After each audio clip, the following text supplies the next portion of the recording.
Hi everyone, it's Joel and Andy on the Codebreak Stay Hungry podcast. It's 2021. We're here with a new podcast, 2021 Market or Die.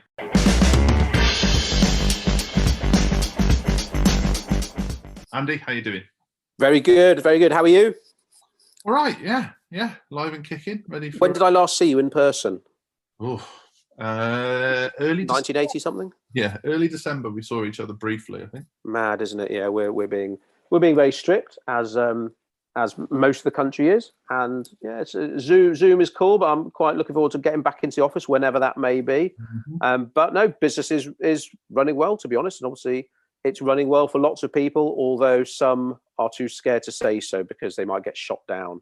And it's like, no, you got to market yourself more than ever. And I don't mean brag about success, but you've got to be out there, talk about the good work that you're doing because your competitors will be. Yeah, it's a scary time when people are scared to be positive, isn't it? It's that whole, people don't mind reading good news. Sometimes it makes them feel better too, as long as you're not bragging. Exactly. It's about how you frame it, or some people are doing what people call the humble brag. It's like no, just be careful about how you not celebrate, but how you promote or market success. But if you're working hard and ethically to help people, and they've enjoyed success because of your hard work, whether that's buying one of your products or subscribing to one of your services, then use that in your marketing. And ignore that, my Marketing Monday email that I sent out this morning, the first one of 2021, was all about dealing with keyboard tough guys and critics. Because to be honest, if you're not getting any armchair experts chipping in to your marketing, you ain't out there enough. You're not making enough noise, or your marketing and content is so bland and vanilla-like, no one disagrees with you or agrees with you or even taken notice of what you're saying. Yeah, and I think, to nail that point on, if you're hitting your target audience on the head, nailing it, then the people that aren't part of your target audience are quite likely to chip in too, and that's where that negativity can come from. Yeah. And so it's a good indicator that you're doing something right, which feels backwards, but it's true.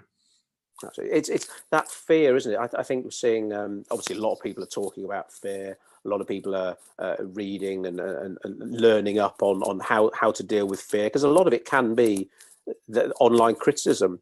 I've seen some people who you think are like the toughest, manliest, or probably can't say that anymore, but the toughest people in the world.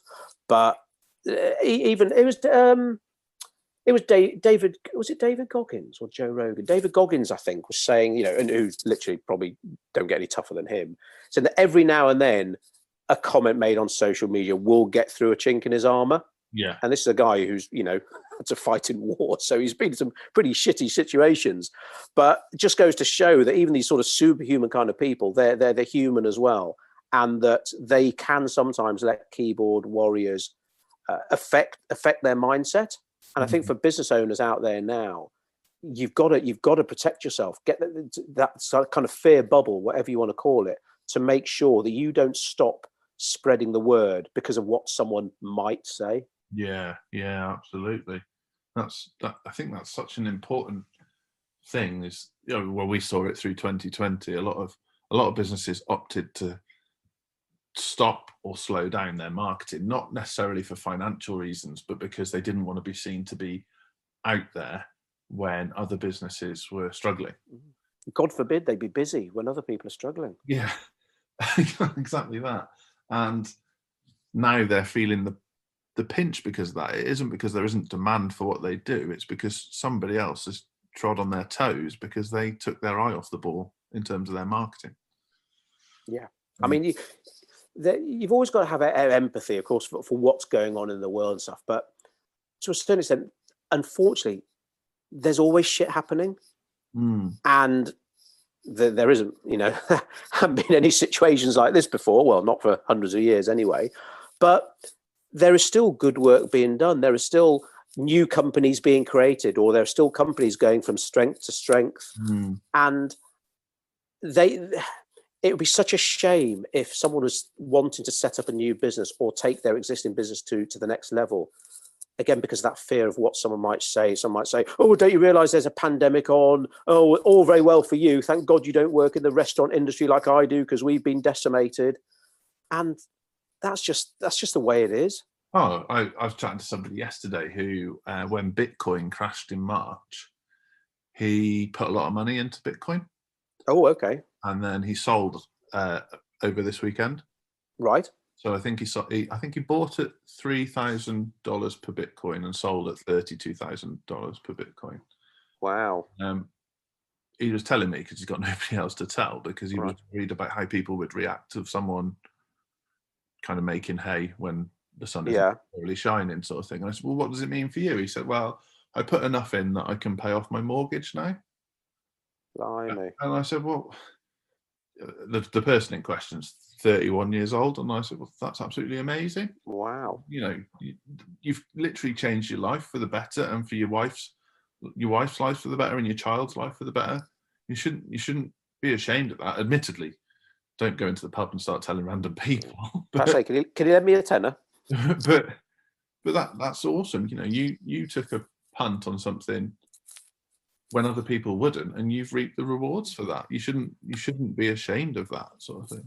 Speaking of which, Joel, did I tell you about my new gold empire?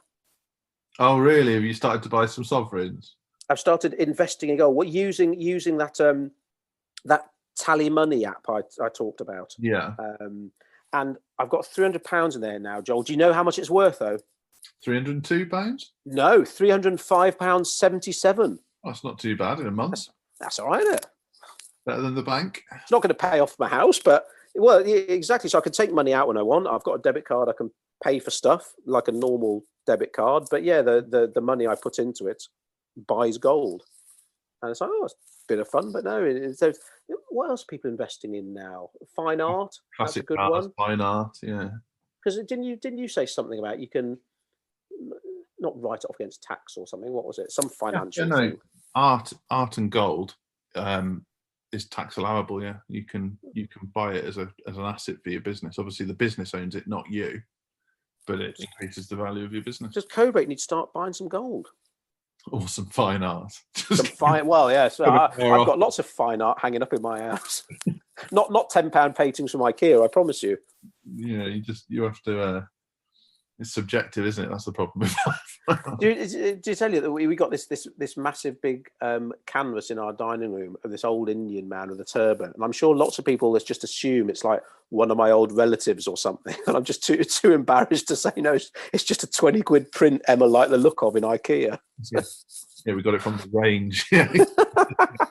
Oh yes, took the kids there before Christmas. My God, it was like if someone had dropped 5p in Greg's, it was like a stampede everywhere. Oh. It's a playground for kids, though, isn't it? It's the shop that sells everything. Yes, it's quite cool, and they're still trading, so they're obviously doing something right. Yeah. Well, like Greg's, as much big fan of the Greg's vegan sausage roll. Although a chippy has opened up next door to our local Greg's, hasn't it, on the business park? Yeah, it's going to be a healthy 2021. The smell of the office, that will take days to fumigate after a chippy tea.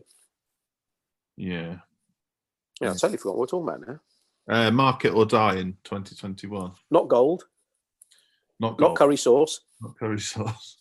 Not Bitcoin. That's amazing, that Bitcoin. Blimey. Yeah. I never really understood it, to be honest. So Brad Burton always used to go on about it quite a lot. But the chap I know uses eToro, a trading platform. So you can buy shares on there. You can buy currency on there. And it does it all for you. So, and they just take a little slice. Yeah. Oh, okay, I might have a look at that then. Yeah. But yeah, market or die. So yeah, sometimes I think when we talk about you got to get out there and make noise. A lot of people think you're just shouting at people, which that's not what we mean. It is about being in front of people more than once. That's for sure. It is about having empathy and knowing how to write copy that isn't just telling people how wonderful you are, but rather explaining why you do what you do and how you help and who you help. Mm-hmm. And the fact is, if you're not out there often enough, you simply won't be able to cut through all the clutter that is out there. Because a lot of people, I'd say most business owners still think the answer from a social media marketing point of view is to post more often. Yeah. And we're the opposite end of the spectrum because we follow the facts and the figures.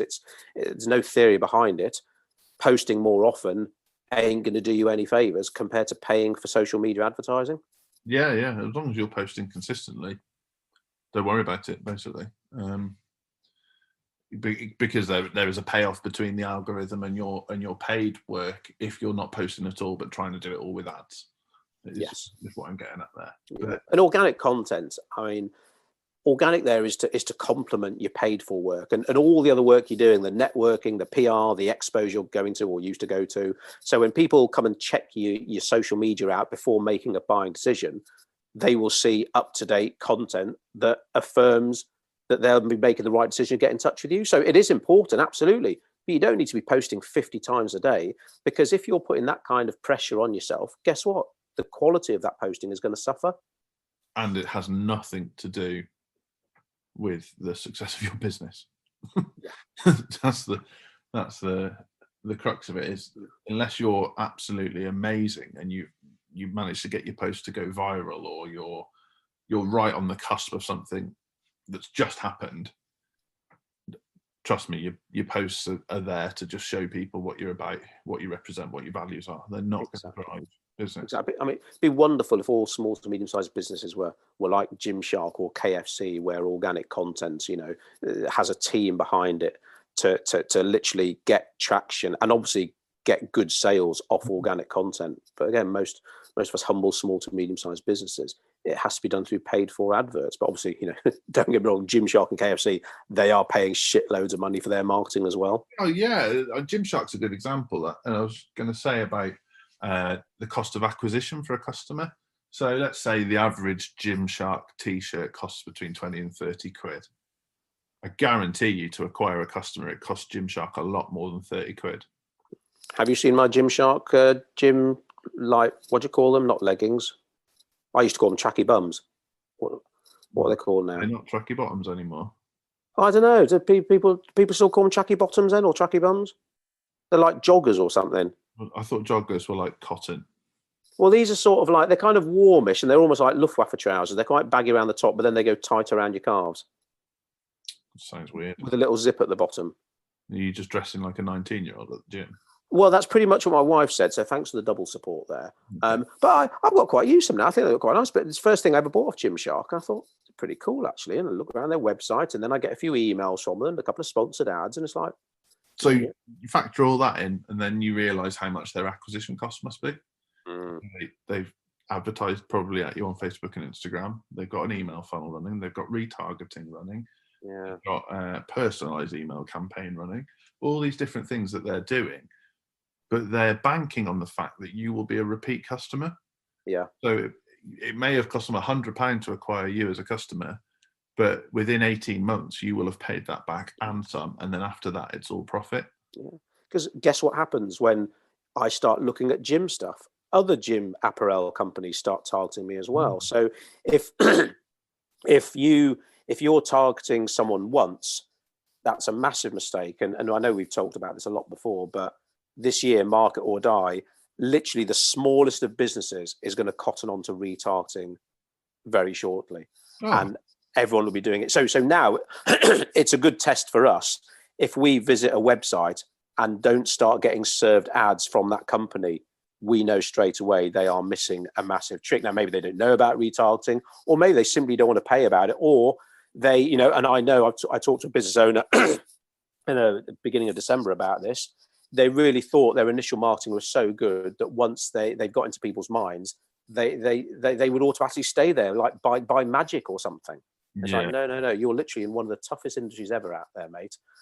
They will go somewhere else because your competitors will have latched onto the fact that this person is interested in tracky bottoms, whatever it might be, and they'll be serving them ads to try and tempt me away from them. Oh yeah, and when you're talking about brands the size of Gymshark, if you've looked at 5 products under £50 and 1 product over £50, they will know to retarget you with products under £50.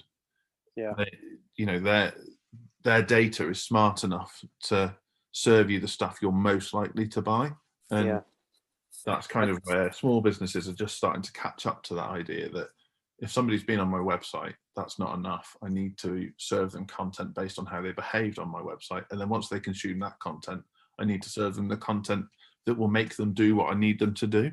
Yeah, because it's only going to get noisier 2021. If you look at any research study from 2020 talking about the effect that lockdown and various lockdowns had on internet traffic, you'll just see those massive spikes. It's a noisy place. It's going to get noisier. So you really do need to market or die. There's no point being negative and shouting and swearing and whining that, oh, I'm sick of seeing my competitors everywhere. Well, you've got to do something about it. And unfortunately, well, whether it's unfortunate or not, the fact is you cannot start chumping your competitors by not spending any money. Organic content alone will be highly, highly unlikely to get you to where you want to be. Yeah, hugely. Yeah. And it's that whole mapping out what you want people to do, how you want to capture them, where you want to capture them. I mean, people talking at the moment about how little people spend on the Facebook feed now, because little time people spend on the Facebook feed now, because it's literally full of ads. But that also means that lots of other people are advertising more. So what, do you want to not be part of that picture? And you've got businesses now that realize that just because they're using the Facebook ad platform doesn't mean those ads only show on the Facebook feed. Yeah. And then what you're doing is you're filtering out anybody that wouldn't be interested in your product and only attracting the people that would be interested in your product and then retargeting them. It's a lot smarter than just banging ads in front of people, or what most people say is, oh, my phone must be listening to me because it keeps showing me stuff that I like. And well, no, it's not listening. Oh yeah, it's the KGB. Yeah. FSB, whatever they're called now. Totally different organisations, of course. We watched Firefox last night, speaking of KGB. I don't know what that is. What? 1982, Clint Eastwood. Yeah, it's a bit before my time, man. Oh, Joel, right. Amazon Prime. I think it's £3.50 to rent. I think Craig Thomas, can't remember, the author, wrote 2 books, Firefox and Firefox Down, about the MiG-31, this new super stealth spy plane thing. And basically Clint Eastwood had to go in undercover to Russia and nick it. Oh, it's awesome. So he goes into like 1980 Russia. He's a retired American, like Vietnam veteran pilot. He goes in undercover to basically steal this Mach 2 spy plane from underneath Russia's nose, and then it's him trying to get away in this plane. It's awesome. Sounds cool. Never heard of that though. No. Oh right, there we go. There's a recommendation for you. Yeah, I like that.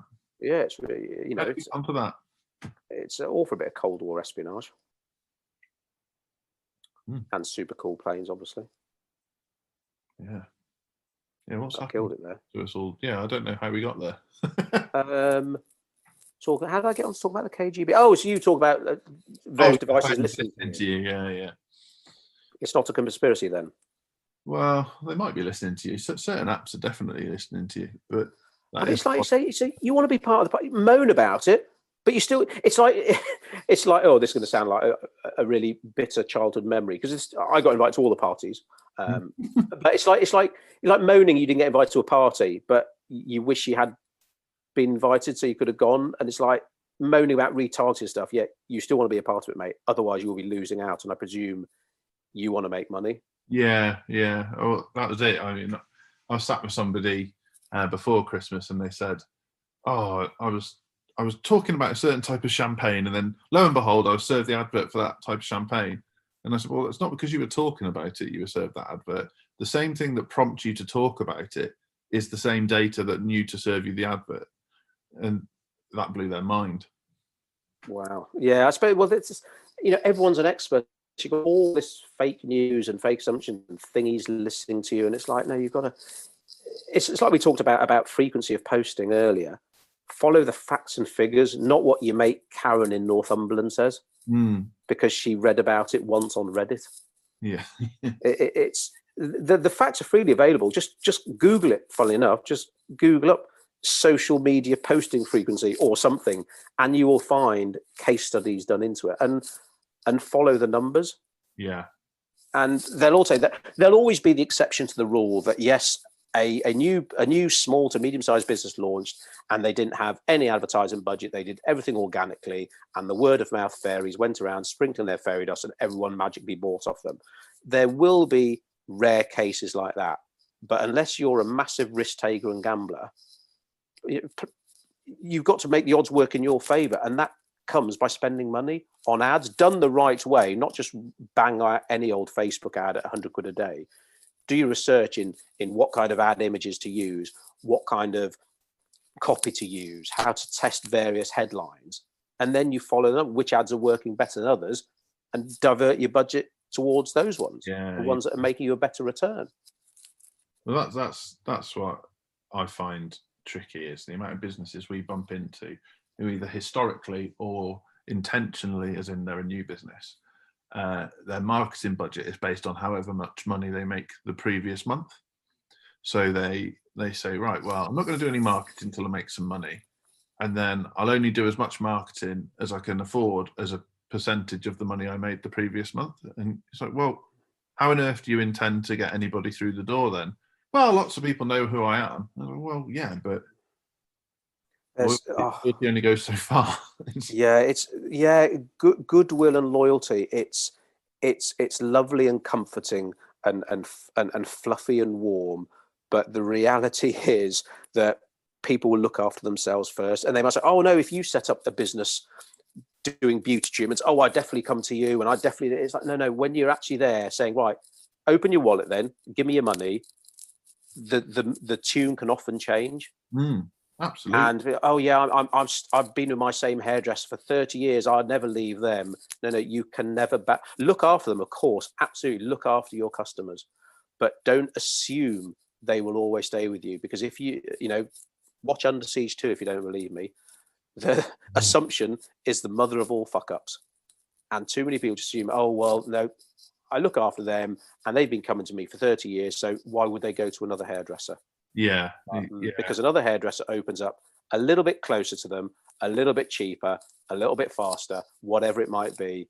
And when lockdowns happen or people get made redundant or furloughed, or money's a bit tight actually, well, I'll go to that. I'll go and try that other hairdresser. I'll just try them once, and then you've lost them for life. Yeah, a lot of businesses saw that last year when they had to pivot to online, is that they didn't realise that their main selling point when they were a high street shop or hairdressers or restaurant was that they were convenient because they were in the centre of town or they were next to a car park.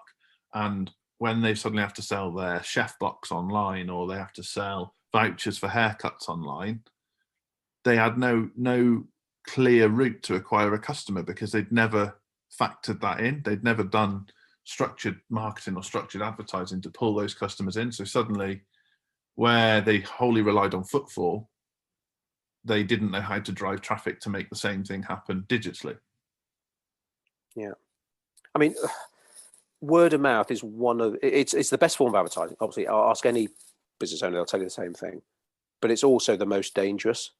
And so many people out there, maybe fewer than a few years ago, but there's still a lot of business owners out there or people looking to start up a business that believe word of mouth will be the cure for everything.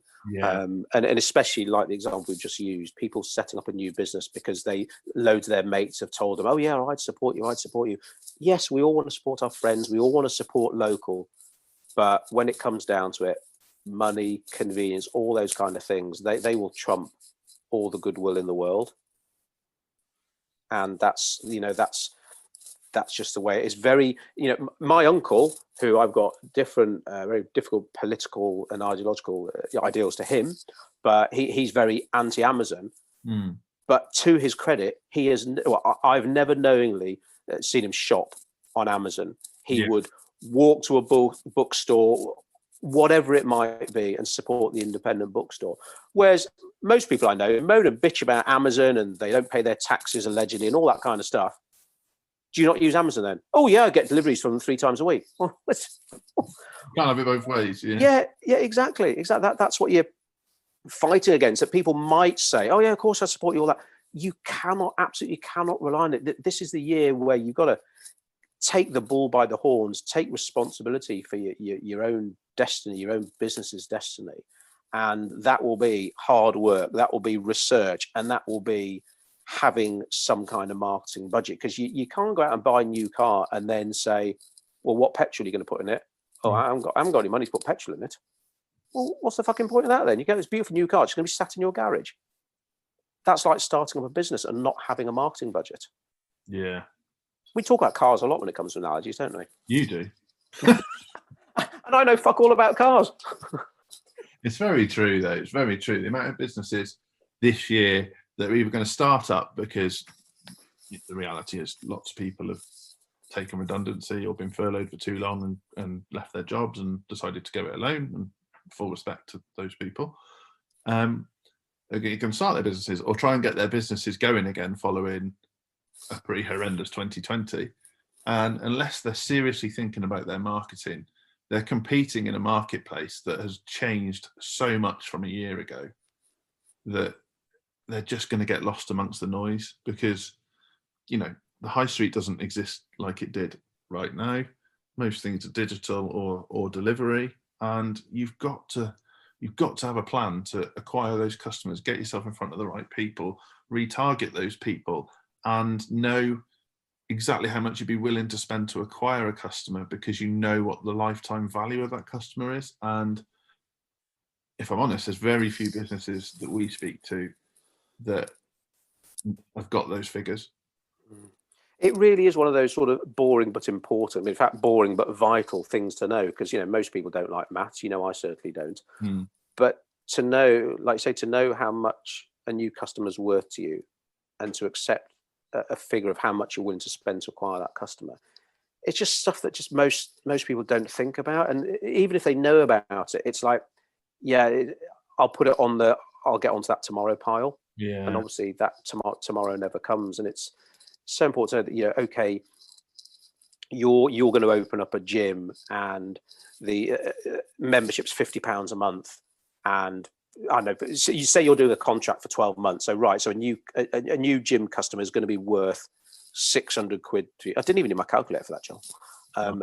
Is that right? Yeah. It is, fucking hell. So 600 quid. What are you willing to spend to get that 600 quid into your bank? And that is a great point to start if you're looking at your marketing, thinking of setting up a business and working. Because it is a case of, oh, I haven't got the money for a marketing budget. Well, you need to find that money from somewhere. We will be as blunt as that with potential new Codebreak clients. It's like, obviously, we're not going to advocate putting money on your credit card, whatever, but that money you need to have it. And you need to be comfortable to spend it.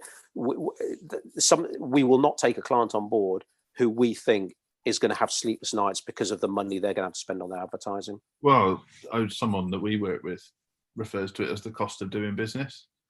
And he will quite bluntly say to people, you know, that would turn around and say, well, we had to spend 20 grand on our advertising last month, and we haven't seen any return yet. And he'll say, well, that's the cost of doing business. That's how much it costs to be in this game.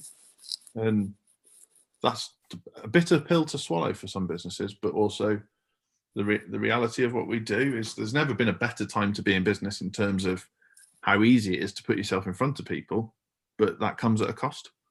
Yeah, it'd be wonderful if from day one, from the very moment you opened up your shop doors, you started earning a profit, and you earned a profit consistently. That graph line went up forever. It would be wonderful if that happened, but it just doesn't. Now, some of this might all sound negative about God, you know, I need money, it's going to be hard work. Well, yeah, like you just summed up, that's the price of doing business. It's amazing how many massive globally recognized companies aren't earning a profit. Yeah. And especially if you're getting into e-commerce, you know, it's something you need to be hugely aware of. And there is massive opportunity out there. Some people will say there's never been a better time to set up a business in the right kind of industry with the right kind of message. But being able to position yourself differently, having your own tone, your own brand identity. You go and look at KFC and you will know who they are, the imagery they use, the language they use, the tonality, the phrasing, the irreverence. Yeah. It's all bang on. That is KFC. And they will not move away from that path in any of their marketing, no matter what platform they're using. they've got their identity and they capitalize on that. They spend money on acquiring a new customer and staying in touch with those customers. Yeah. And it's what well, not most, but it's what a lot of businesses are doing, even at the smallest kind of sole trader level. And to be honest, I saw that just yesterday afternoon. As you know, we had our sink blocked. We had to get the drain people out, and I'm very clear to make sure it's a sink, wasn't a toilet. And what did I do? I did what most people do. I went onto Google, typed in drain services, Shrewsbury, whatever it was. And of course, at the top are your sponsored ads. And the first one, the copy looked shit. In fact, I think there was a typo. So you know what I'm like, wouldn't call them on principle. Call the next number down, didn't answer their phone, voicemail. I thought, well, it's quite important, block kitchen sink. So moved on to the next one. They answered, talked to them, and they came around this morning and the sink sorted. So those first two companies are paying money to Google for Facebook ads. They're spending money on advertising, but they haven't thought about the whole picture. So that really is the price of doing business. They're paying Google and they're not getting as many inquiries or as many bookings, should I say, as many conversions as they should be because of what we'd call fundamental mistakes. Yeah. Oh, that could almost have been a rant there, Joel. I'm just trying to help. I quite like it, but it's not unusual. I mean, because I'm sad, I spend quite a lot of time screenshotting Google ads, Facebook ads, stuff that I see. Not just because I see brilliant ones, because there are lots of brilliant examples out there, but terrible ones too, where the image suggests something that they don't mean for it to suggest, or like you say, there's typos in it, or all the important information is below the fold, so you don't bloody see it. And it's not unusual to come across that. I mean, there was multiple examples I saw between Boxing Day and New Year of people advertising for Christmas. Right, okay, yeah. You don't mean next Christmas. So what you've done there is set up an ad campaign and not put an end date on it. And that isn't going to get done until today. I mean, I was going to say it's Facebook's fault. Fault is the wrong word. I mean, Facebook, like any business, are trying to make it as easy as possible for people to buy off them, to get people's money. And I applaud that. But what it means is you've got business owners saying it's easy to set up a Facebook ad, or thinking it's easy to set up a Facebook ad, and don't think about what we would call fundamentals. And you've got to learn. You've either got to pay someone like us to do that for you, or you've got to pay an employee to do it, or you've got to invest time in your own learning to learn the stuff, the fundamentals, but also to carry on learning because things change. And most platforms now, when it comes to advertising, it's almost like, well, use or don't, mate. I'm not bothered. So they won't make it easy for you. If they change something, there's no point bitching about it. It's up to you to keep up. Yeah. And it's ever evolving. And like say, setting an ad about Christmas, but not setting an end date. It's just, and I know someone like you probably won't buy off that firm on principle now, just like I couldn't give my money to a firm that doesn't care enough to get the spelling right on its Google ad. Yeah. If they don't care about the spelling enough, how are they going to care about my drain? Yeah, well, that's it, isn't it? You fall into two camps with this stuff. You either resent the them, right camp or the wrong camp, Joel. Well, yeah. But once you've seen this stuff, you either resent them for doing it wrong and think, well, if you can't get that right, you're not going to do my drains right. Or you feel sorry for them because they're still running a Christmas ad after Christmas. And neither of those emotions are great for your brand. You don't want people to feel sorry for you or resent you. Yeah, it is. I mean, when we talk about hard work, and again, I mentioned it sounds like a negative. It's just the reward at the end of it, when you've got your ads running, targeting the right people, and you're seeing the sales come in, and you're making more money than you're putting in. It's wonderful, and it's accountable. You know, the old joke about, I know half my advertising works, I don't know which half. Yeah, it's like, well, you should do. The tools we have available now, compared to like the old days where you just had to put ads in newspapers and stuff, is now it should be so accountable. Again, if you set things up right, to know, well, okay, well, I've spent 50 quid and it's generated 500 quid. Happy days.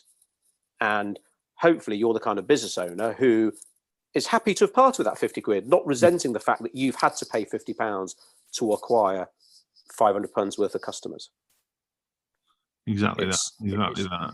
accountable, it's easy to monitor, and you know where you can then invest more or less of. It's like, well, actually, Joel, that radio ad we tried out, it just hasn't worked. Okay, so we'll just have to write that off, and we won't do it again. We'll do this other form of advertising, and be okay with that. Yeah. If you've done your due diligence properly, still not everything will work. Well, exactly that. I mean, in the last 12 months of business, let's say we know pretty much to the penny how much it costs us to acquire a customer. Now, that allows us to know whether our business is viable. It allows us to know how much we need to charge moving forward to make it viable. It allows us to know how much we need to spend to acquire more customers. And there are very few businesses out there looking at it like that. Yeah. And I think I think the tide is changing on that. I think people are getting, whether it's because they've been forced in the corner because of COVID, they're like, listen, I'm planning on having a successful business for myself and for my family. I need to do whatever it takes ethically to reach my goals, whether that is spending money, employing, furloughing, learning, whatever it might be. It's taking action. And the old joke about people starting exercise and they're just doing like 50 meters to the end of the lane and back. They're still lapping everyone who sat on the couch. You're doing something positive for your business, because it really is a case of market or die this year. And I presume everyone wants to be in the former rather than the latter. Exactly. And I think, don't get me wrong, every business owner resents having to spend money to do business, but you still got to do it. Yeah, absolutely. I wish that wonderful word of mouth fairy would come and sprinkle fairy dust all over Codebreak, and we didn't have to spend a penny to acquire a new customer. But I can't afford for that risk. I've got a family to look after. I've got employees to look after. So I will invest that money in our company, and by hook or by crook, I will find that money. Yeah, you're going to invest time, money, or both, and that's the reality of doing business. So, like we say, market or die.